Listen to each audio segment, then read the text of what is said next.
see from here whether Eric is anywhere nearby. We don't need this microphone in the monitor. Definitely don't.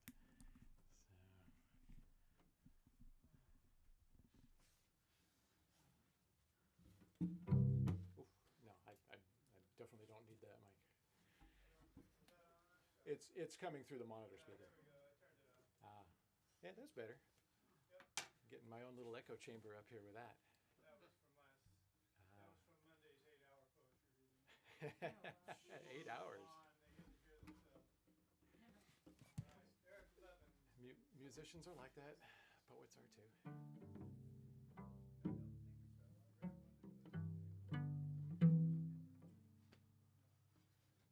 I don't think so. I read one that was. All right. May as well start at the beginning.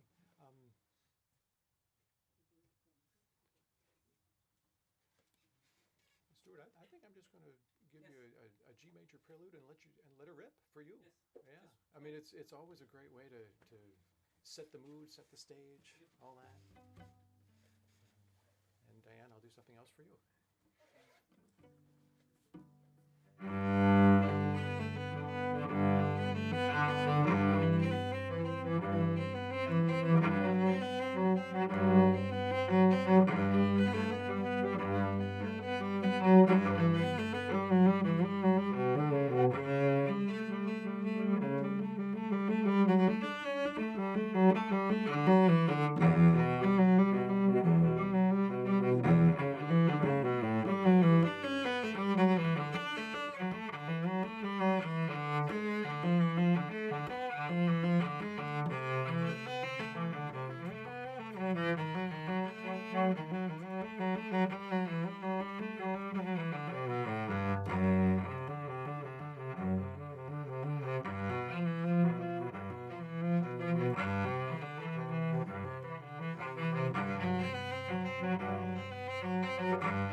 Here, you gonna stand?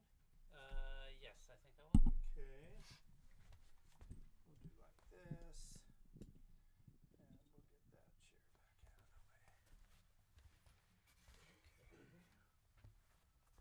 Okay. That's probably, whoops, that's not tight. It's not good. Like that, maybe.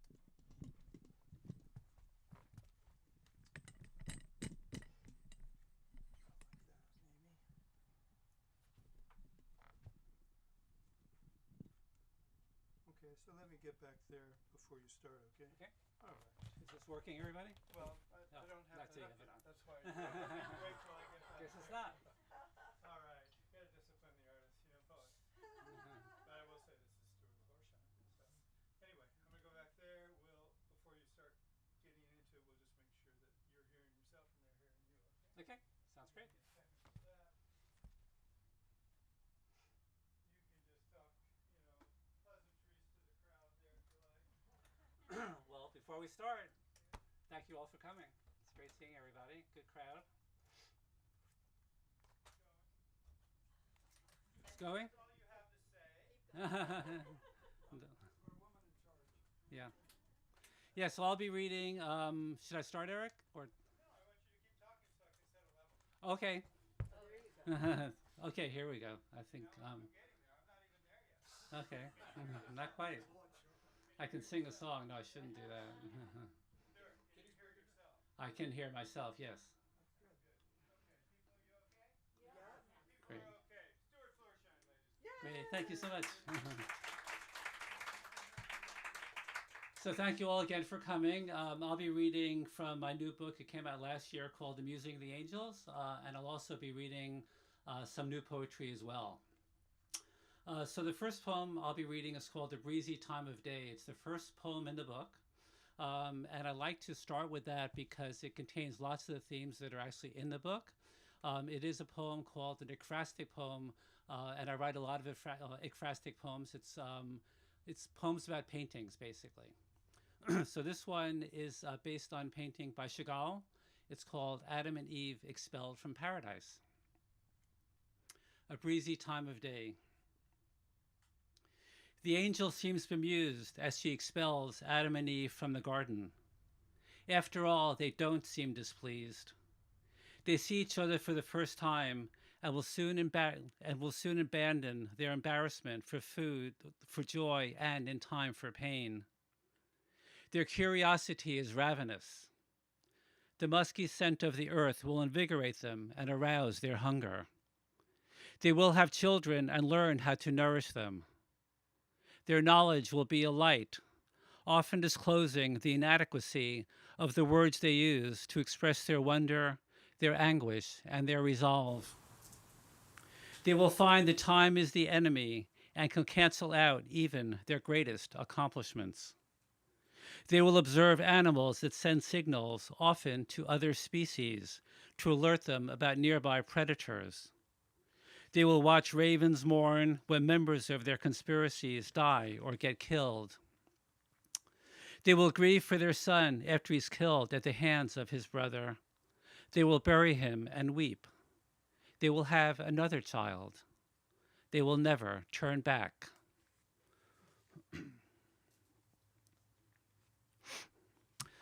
I'm a child of a Holocaust survivor, and a couple of years ago, I went to Frankfurt to install what they call Stolpersteine in front of the place where my mom used to live, where my mom and her family used to live. And so I wrote a poem about that experience. If you don't know Stolpersteine, the translation literally is stumbling stones, and they're placed in front of the homes where Holocaust survivors and victims used to live, with the intent that people should notice them and potentially stumble over them when they pass them. It's to keep people's awareness about the Holocaust and the victims of the Holocaust alive. The poem is called Narrating the Stones. At the end of the ceremony, the young school children peel away from the crowd. It looks like a movie that begins in real time, but then I imagine the time slows, almost to a standstill. The children are in school. They're learning about Hitler and the camps. They see pictures and ask questions. Kinder auch? The teacher tells them about a Jewish family who lived a few blocks away at Seil 51. A mother, father, 2 children. Kristallnacht, Dachau, New York, Stolpersteine. Back in real time, the children rush to the stones to drop roses on the names of my grandfather, grandmother, mother, uncle. One of them struggles to look up at me, puzzled by the weight of remorse.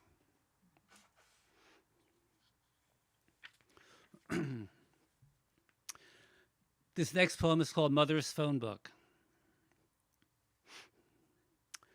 I still have it after all these years, a small binder with tabs for each letter of the alphabet. It reads like a personal history, including all my parents, aunts and uncles, first and second cousins in the US and Israel, nieces, nephews, neighbors, doctors, a few of her favorite hairdressers, the ladies who play canasta and gin rummy, the people who play Scrabble with her carefully listed under S. It's Mother's early version of Facebook, with names crossed out if the people died, cheated when they played cards, or didn't offer her rides to the swim club. At the front of the binder on the first tab, she wrote down the names of all the contacts at her hospice. Her hand was shaky. She was scared she might suffocate, the ALS quickly immobilizing her body.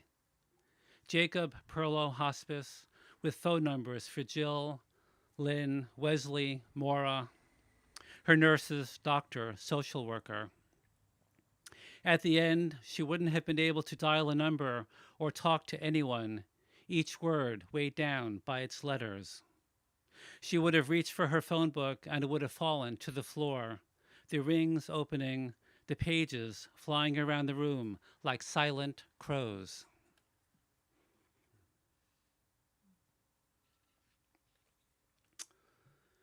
The next poem I'm going to read is called Precipice. It also has a few German words in it, and hopefully you'll understand what the words mean just by the context. It's in 3 short parts. 1. In my dream, I wander through the old apartment building. I know all my neighbors are dead, but when I ring their bells and say my name, they open their doors without hesitation. It takes them some time to undo their multiple locks, the police bars, deadbolts, door chains. I wonder if they've been locked up like this for years, most of them refugees from Hitler's Germany, consumed by the fears they secure on their side of the doors. 2. The old ladies pinch my cheeks even though I'm as old as they were when I lived in the building. They speak to me in German and invite me in, offer me layer cake and Mannerschnitten from Austria. Die Tage sind lang, they say, aber die Zeit geht schnell vorbei. They all know my parents have been ill and ask me how they're doing. I tell them they've been dying for years, but they refuse to let go. 3. The elevator ends on the 6th floor. To get to the roof, I need to climb a flight of steep stairs and push open the heavy metal door. To the south, the George Washington Bridge is lined with traffic. To the west, I can see the Golden Gate. The sun is rising, and I hear a multitude of voices. My children, wife, friends. I can't decipher their words, but the sounds are dissonant and sweet.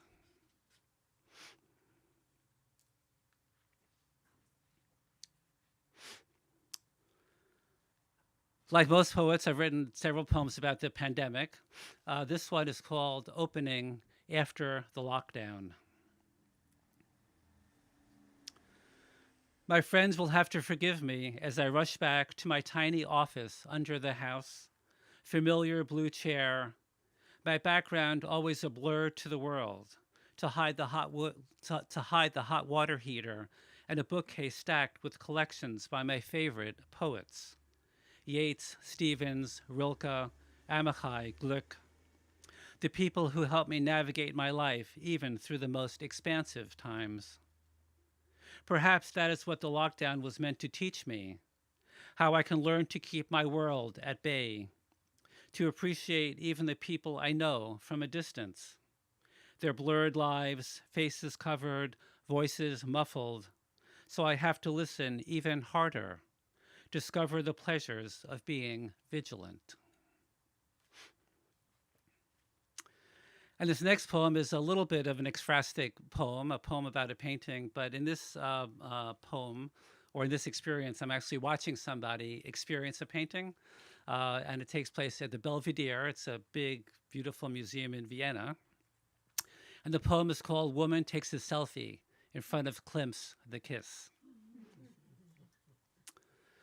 The woman positions herself just so, and then angles her cell phone so she can appear to displace the inamorata. Little does she care about interpretation. The woman in the painting on her knees, suggesting that she might not be equal to the man. Or perhaps Klimt is projecting himself onto the woman and is begging for a kind of love that can, once and for all end his isolation. The woman's device is on a long stick, and she appears to be dancing with it. Yes, they are partners waltzing in this chandeliered room in the Belvedere, the orchestra playing Strauss's Blue Danube.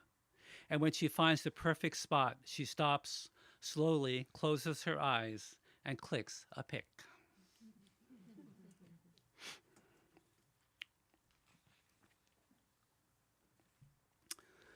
This next poem is called Diaspora, and it, I guess you can say, portends the crisis in the Middle East, although this type of crisis has been going on forever. Diaspora. I say Kaddish for my parents at the Wailing Wall, and then find 2 stones to take home and place on their graves. On the flight home, the pilot announces we'll stop on Cyprus to refuel. The gas from Ben Gurion might be contaminated with explosives. I miss all my connections. The journey of 2 stones could have been so simple.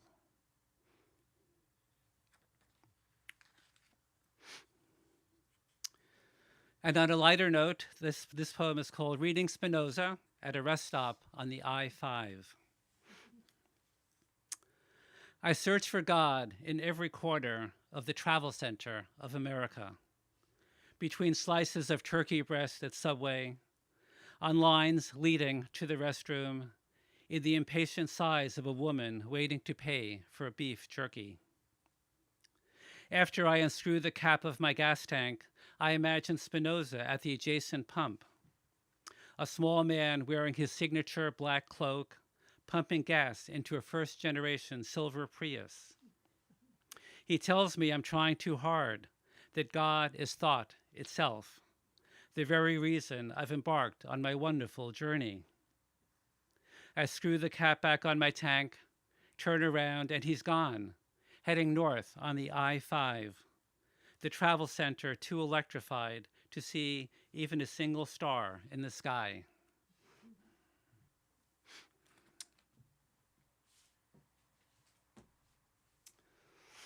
Now I'm going to read a few newer poems. This next poem is called Leitmotif, and the point of departure for this poem is the open heart surgery I had a couple of years ago to resolve a similar problem as my dad had. The poem is called Leitmotif.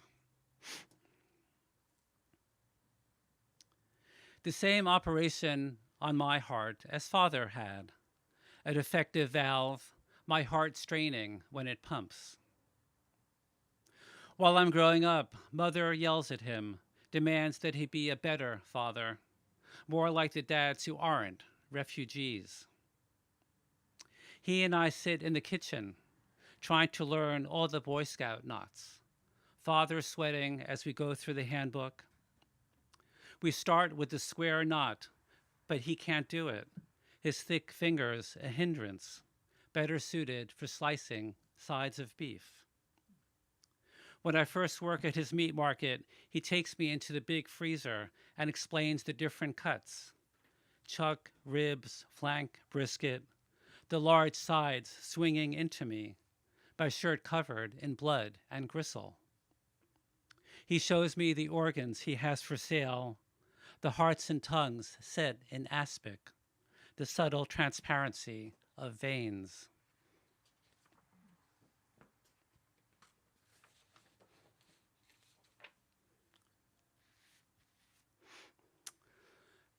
The next poem is called "The Migrants," and as most of us know, as we read the newspaper, there are over 100 million migrants in the world right now as a result of, persecution, war, climate change, etc. So I wrote this poem just after sort of, watching the flow of events on the news. The poem is called "The Migrants." We watch them on TV, running to cling to the wings of the last plane as it leaves Kabul, or boarding a rickety rowboat in Libya, infants swaddled in congas on their mothers' backs, or crossing from Somalia to Kenya in search of water, a bowl of ugali or rice.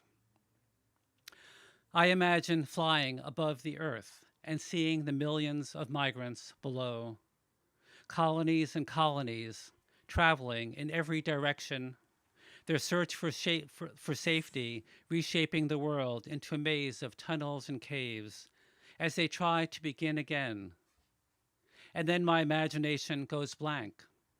The TV showing a baseball cap, baby bottles, life jackets floating on the sea. And the only sound is the whirring of a helicopter staring down, its blades furious, chopping at an unforgiving sky.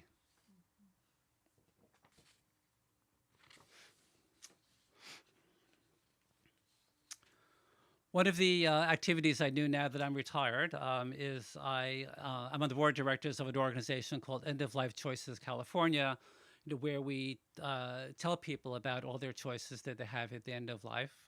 You know, I didn't end up doing this very much. I mostly work on the strategy side of things, but I did have the opportunity with Judith, who's actually in the audience, to help a man who, at the end of his life, who was very, very sick, and I helped him take his life-ending medication. So based on that experience, I wrote this poem called Mercy.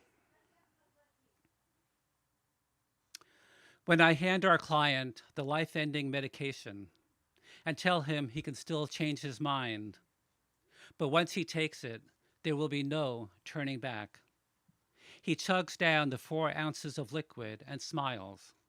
His revenge against a body that betrayed him with prostate cancer, the stabbing pain in his bones, the quick march to his brain.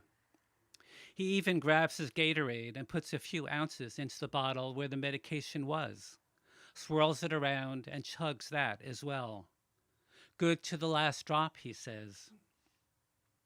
He starts to ramble with an urgency. It's about his favorite authors, John Steinbeck for one, the way he captured human desperation in his novels like Of Mice and Men. He points to his books in the assisted living room hospice moved him into the week before, the apartment where he was living alone, so dirty and cluttered with old furniture, books, paperwork, outdated computer equipment, the nurse had a hard time getting to his bedroom. He wants to make sure I take his books so they're not tossed away with his belongings. He begins to fall asleep, mumbling about Steinbeck and the books he wrote. And I imagine he's sinking into a dream about Lenny in Of Mice and Men, the way his best friend, George, saves him.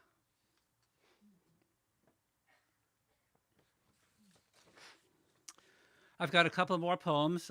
This one is another ekphrastic poem about a painting. The painting is called The Hotel Bedroom by Lucian Freud. He painted it in 1954. And the poem is titled The Cusp of Divorce. The voices in Caroline's head are maddening. The drone of I told you so's from her mother and close friends, even though she has always been right about everything else in her life. The schools she attended, friends she chose, the characters she developed in her novels. And Lucian's been jealous of her certainty about everything always overwhelming his self-doubt.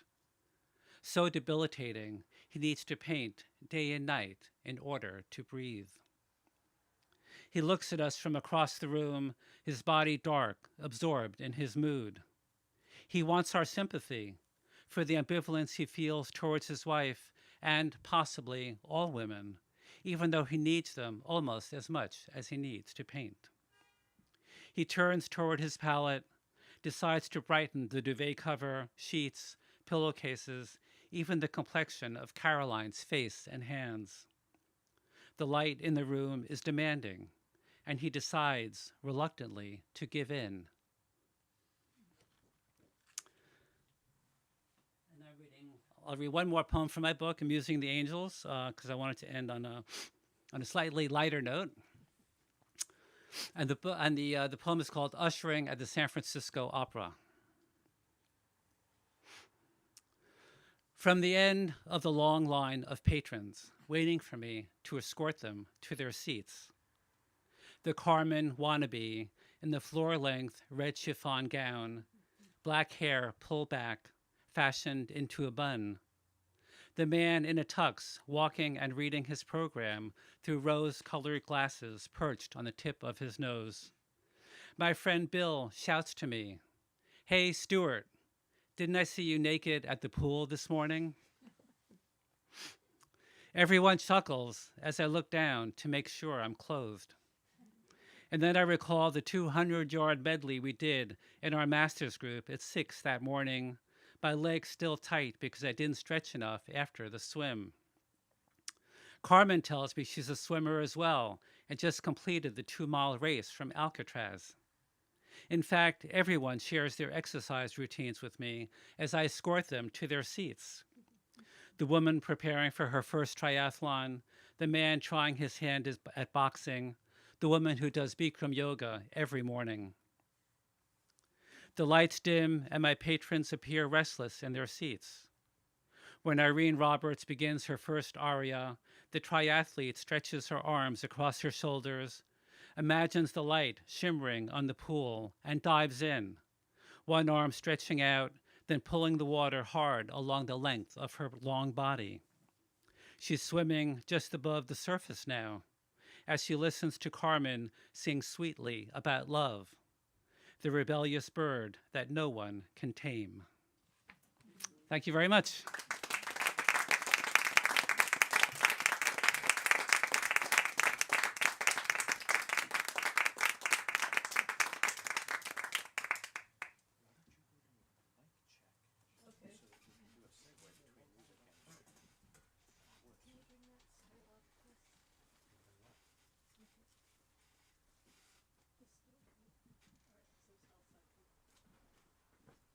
Adjust the height of that for you. Yeah, and we're gonna do Unless you want to stand on a little stool. no, I don't think so. Okay. I just wanted to get something to put my Mm-hmm.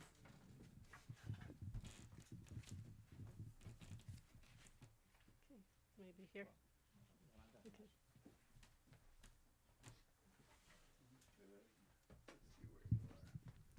So how's the sound? Not on yet. Okay. I turned it down while I'm moving this stuff around. So I'll get back to that. Roughly good. So just letting you know, I'm going to do a mix of some of my friends from my recent book of poems while listening to the Enigma variation and some new poems. And especially some music poems, since some of my music buddies are here and there are poems that I need to read to you. Let's see, there's a... You're not really projecting quite as much as Stewart did, so we'll get that a little closer to you.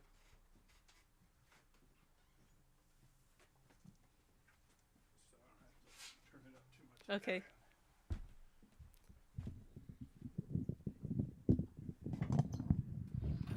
Maybe like that. Okay, is this good, Cynthia, Mostly Loretta? it'll be me looking Yeah. at the levels back there on the board. 'Cause I'm Stewart, I loved your reading. Thank you. Do you speak Yiddish as well as German? No, because I have a poem that has some Yiddish in it, but a lot of Yiddish is German.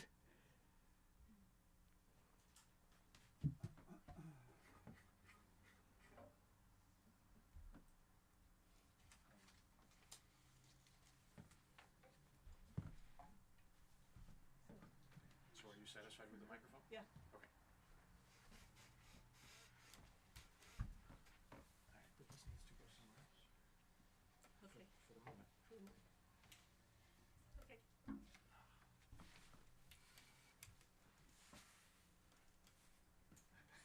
Do we want to move that? I Move that? I can play right through it. Can you see through it? It's gonna bounce that sound right back at you. Oh yeah. Just kidding. There we go.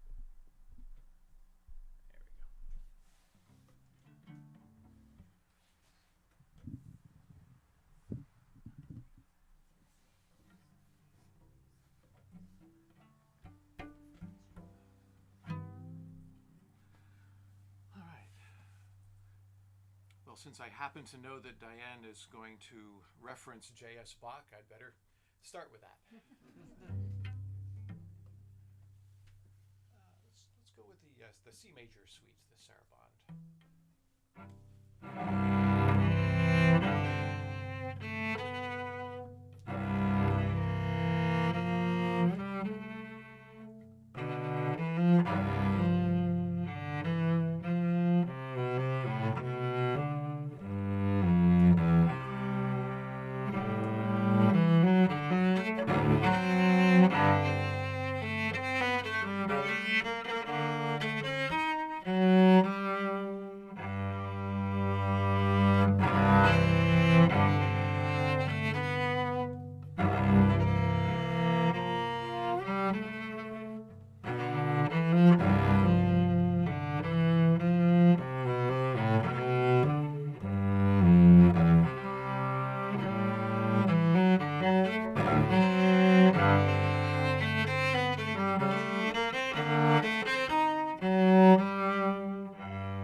When I was a student at Syracuse University, we did a 20-hour marathon concert on J.S. Bach's birthday.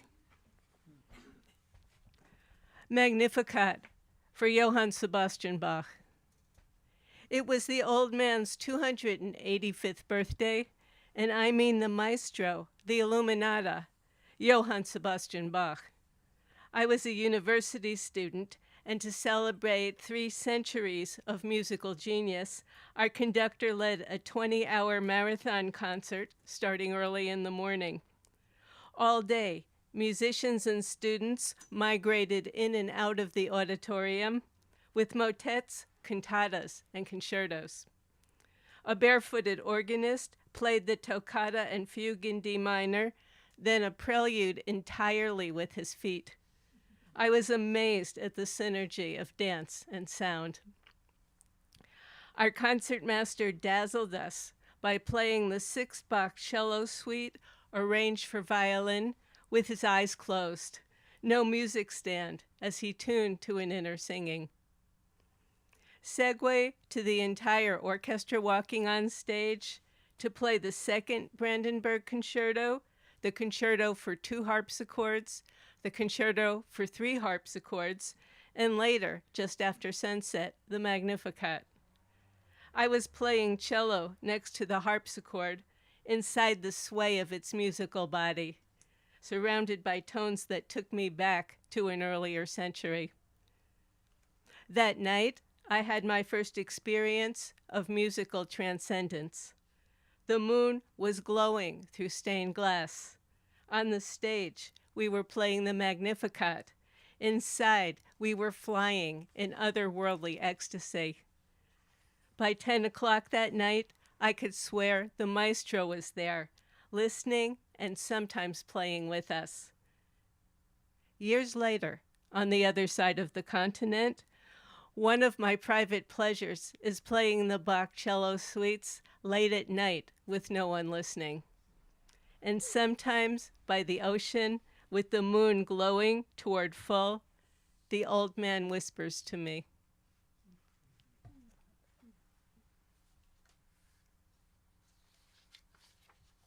Okay, a new friend now.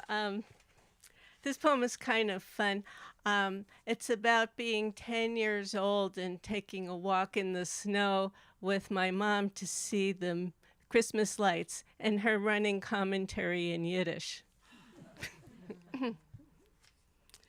Walking with my mom in December. My mom and I are walking down the street in New Jersey in December, snow up to my knees, Christmas lights on every house but ours, and she says in the Yiddish vernacular, "Ungepatchket," too many colors, too many lights, as cluttered as a rhinestone pin with too many stones. She prefers the illuminated blue star attached to the Wadham's chimney and the icicles of light hanging from the Higgins eaves, not this mishigas on the Reinhardt's house. My mom must have been Italian in a past life. She loves men with curly hair and Mediterranean skin. She asks our neighbor for heirloom recipes from their Italian grandmothers. My dad loves the way she cooks in the tradition of Grandma Helen, but he has no patience for her love of Christmas carols. Our book of carols in 4-part harmony hides in the piano bench, right next to her Hebrew choir music. She never learned to read music, but I can't complain. With so many years of piano lessons, it was easy for me to teach her the alto part when the choir director composed music for a prayer, and I learned it with her. With that huge, sweet voice she had, she could fill a synagogue or a nightclub without a microphone. So many people told me they had goosebumps when she sang. I have her voice on CD, in Hebrew, in Yiddish, in nightclubs with a jazz combo, singing the blues, but dang, not her hug, not her smile. She took that to the grave.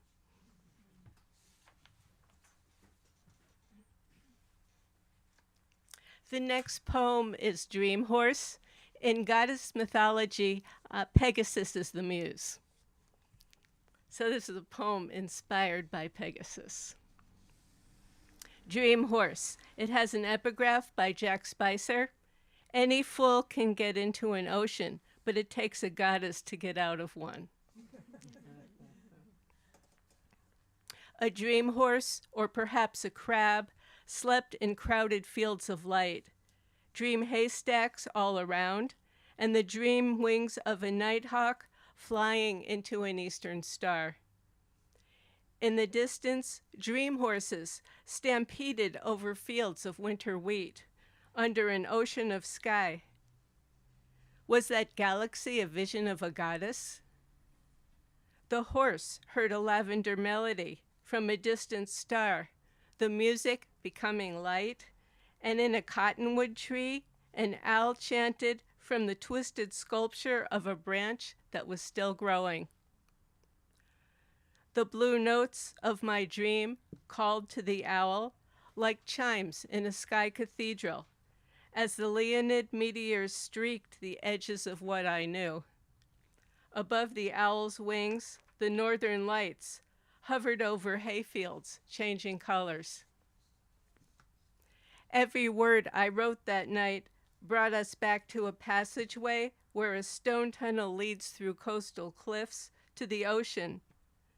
Someone was playing harp, and 1,000 voices were chanting the old rituals. In the sky, we could see a dream horse, the midnight muse, Pegasus flying. All words have wings.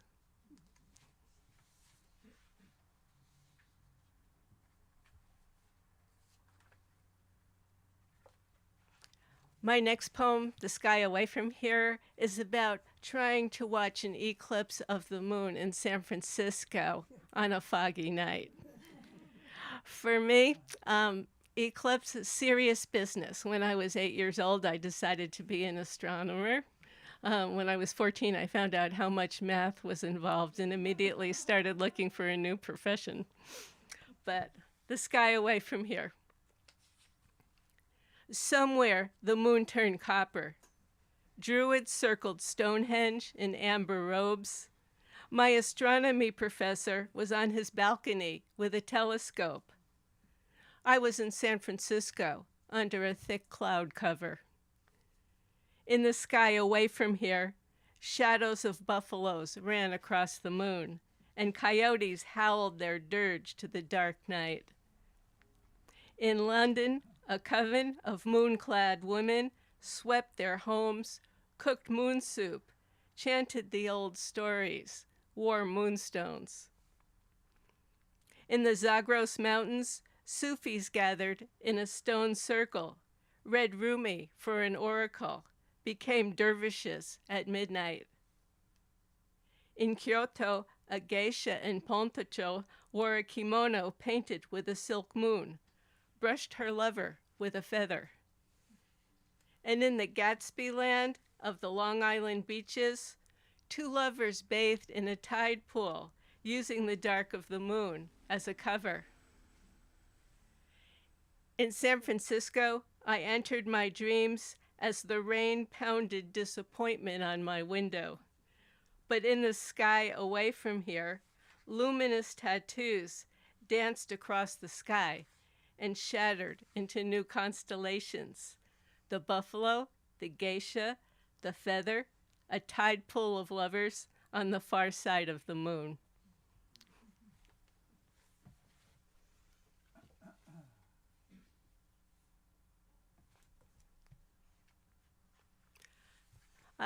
Stewart and I are both alumni of Syracuse University, so I'm reading this one for you and everybody else. Thornton Park, and this is what it was like for me to be 18 years old. Thornton Park. In memory, everything is green. Aurora glowing in the sky over a mountain, green light filling a room, tropical leaves in the greenhouse, green love, a green hill, sliding with friends on cafeteria trays down a path of snow. We were green in our knowledge of the world, on our backs, in the amphitheater, under a sky show of stars. Through a telescope from an attic window, my first view of the rings of Saturn. In a blizzard, during a snowstorm, my first ride in a snow mover with giant wheels. In the stacks of the university library, I was always searching for poets with women's names.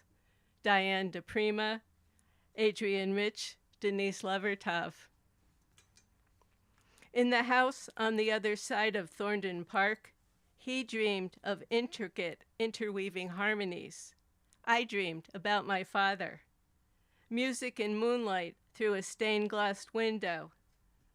Later, I watched an artist friend sew legs on the bottom of a painting of two women when she ran out of canvas. The women leaned into the colors the sky turns before the light disappears. Everything on an impulse. Jump into the green VW Bug, drive to Niagara Falls at night, to see the moonbow on tumbling water, a shimmering silver-white arc.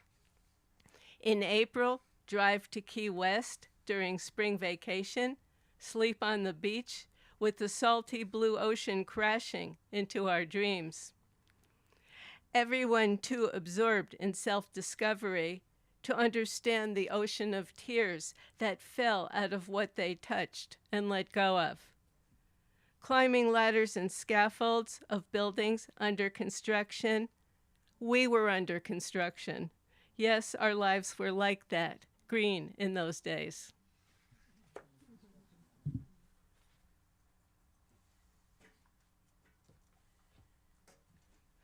I have an ushering poem too, but it's very different from yours. This is The Oboist for William Bennett.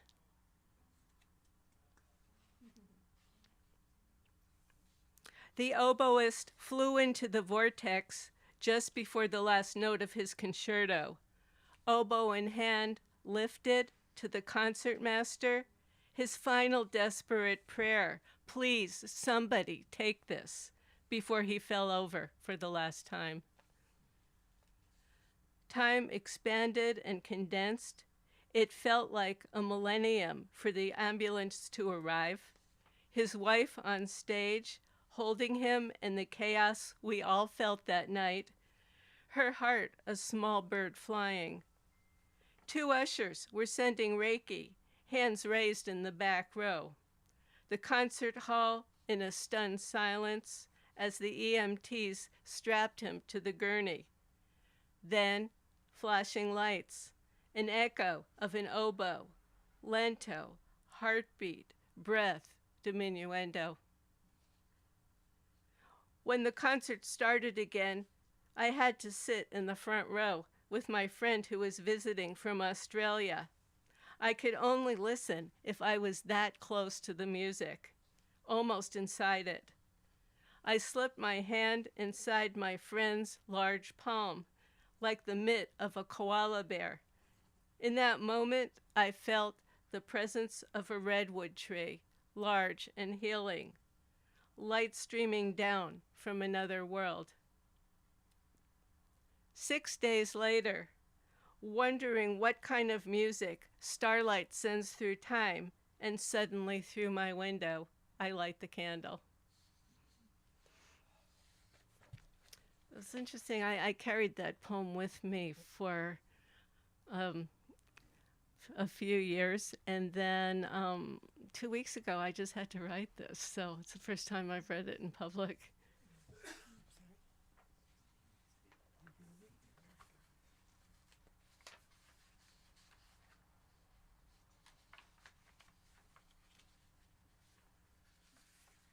Okay, I've got three more.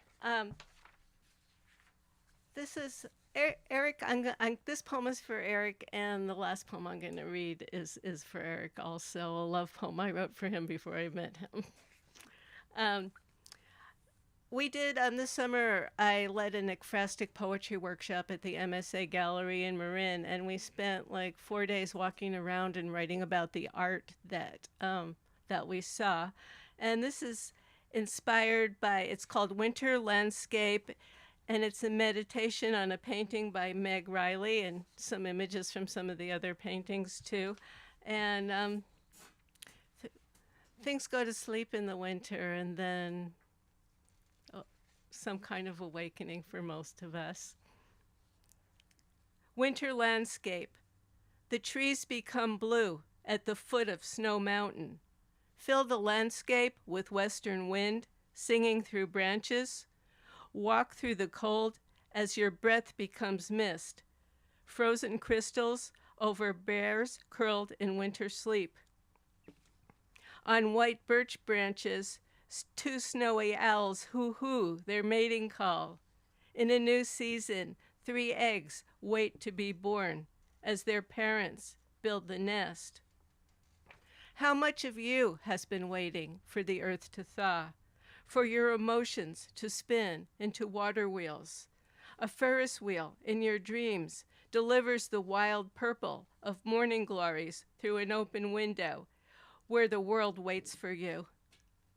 Winter trees, owls, and stars sing the music waiting inside you as the black bear dreams of a river cascading down the mountain. As the dream blooms, calla lilies swirl out of a fractal in a flood of amazement, where a symphony, like the stars of a new constellation, is waiting to be born.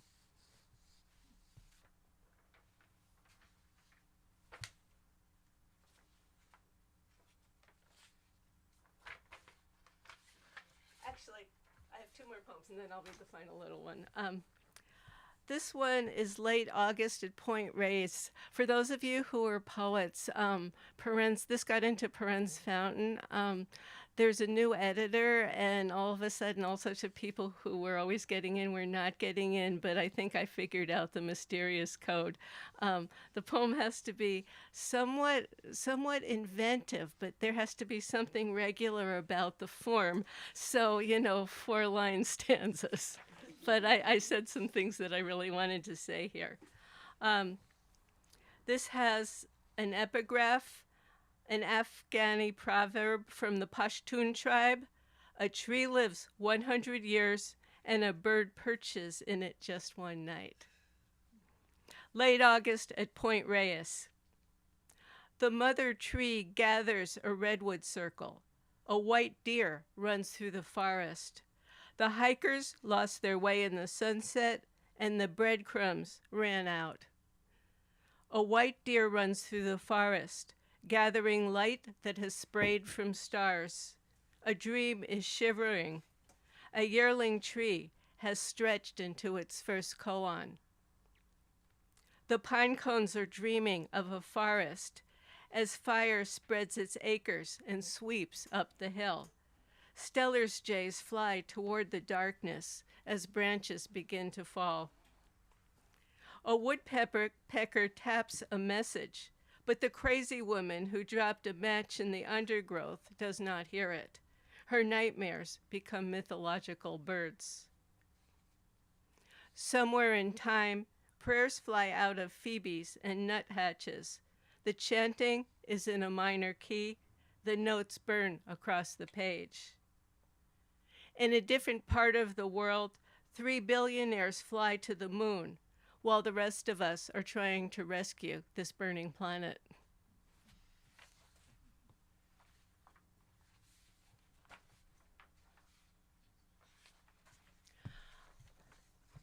Fairly soon, I'm going to have a new novel called Mermaids and Musicians. Very unusual love story, and the book is very much about music, what it takes to learn to be a musician, how it feels to play it, what music gives to the world. And I'm also, will have after that a new book of poems called Prayer to the Invisible. Some of the people here were in the Tree of Life concert, and I thank you. And this I wrote a year after the synagogue shooting at Tree of Life in Pittsburgh. I lost a very dear friend from high school that day. Prayer to the Invisible. I write your name where no one can read it. In the sky, behind a cloud, on a stone, in the footprints of a tortoise walking back into the ocean. In the conversation where you came in a dream from the other place. When I told you how much I missed you, you let me know that you can do even more healing where you are now, out of your body. A year after the synagogue shooting, you embrace your friends at the Tree of Life as they are saying Kaddish for you, where we sit all day and name the dead. You whisper to your wife, who is living in a shadow, sitting alone on the tapestry sofa where she sat with you. Our prayers grow out of the shadow of necessity. Our music floats above the burden we carry, even though you want us to release it. I carry your spirit on my shoulders as I walk into the synagogue where we played music for you, as I follow an eclipse north, as I walk into a dream. I write your name in the sky after midnight, in the Leonid meteor showers, in the penumbra of an eclipse of the wolf moon. Your name is inside the music I play for you on my cello. I write your name in the invisible, where you disappeared that morning, where your spirit flew into a cloud. I write your name in an ice halo around the moon, and my prayer that this planet will one day, like an amaryllis, bloom again.